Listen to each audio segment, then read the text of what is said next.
উদ্ভ্রান্ত সেই আদিম যুগে স্রষ্টা যখন নিজের প্রতি অসন্তোষে নতুন সৃষ্টিকে বারবার করছিলেন বিধ্বস্ত, তার সেই অধৈর্যে ঘন ঘন মাথা নাড়ার দিনে রুদ্র সমুদ্রের বাহু প্রাচী ধরিত্রীর বুকের থেকে ছিনিয়ে নিয়ে গেল তোমাকে আফ্রিকা।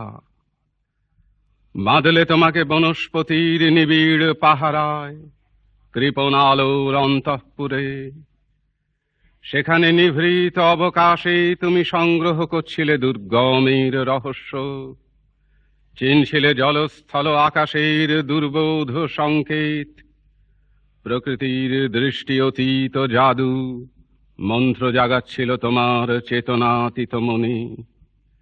বিদ্রূপ করছিলে ভীষণকে বিরূপের ছদ্মবেশে, শঙ্কাকে চাচ্ছিলে হার মানাতে, আপনাকে উগ্র করে বিভীষিকার প্রচণ্ড মহিমায়, তাণ্ডবের দুন্দুভিনী নাদে।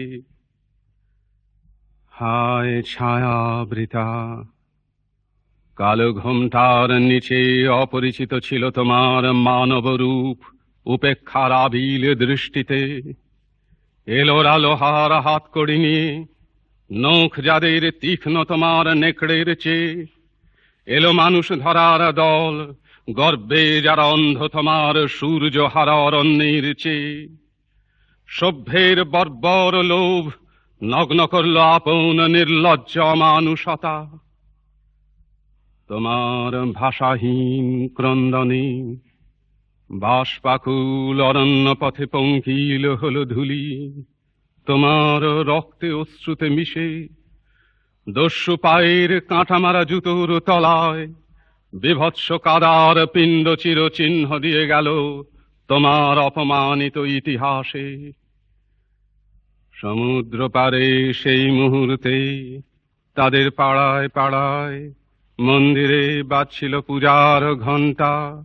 সকালে সন্ধ্যায় দয়াময় দেবতার নামে শিশুরা খেলছিল মায়ের কোলে, কবির সঙ্গীতে বেজে উঠছিল সুন্দরীর আরাধনা।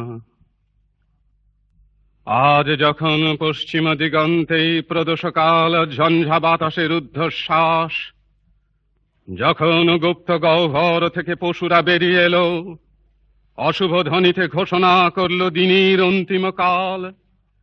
এসো যুগান্তের কবি, আসন্ন সন্ধ্যার শেষ রশ্মিপাতে দাঁড়াও ইমানহারা মানবীর দ্বারে, বলো ক্ষমা করো। হিংস্র প্রলাপের মধ্যে সেই হোক তোমার সভ্যতার শেষ পুণ্যবাণী।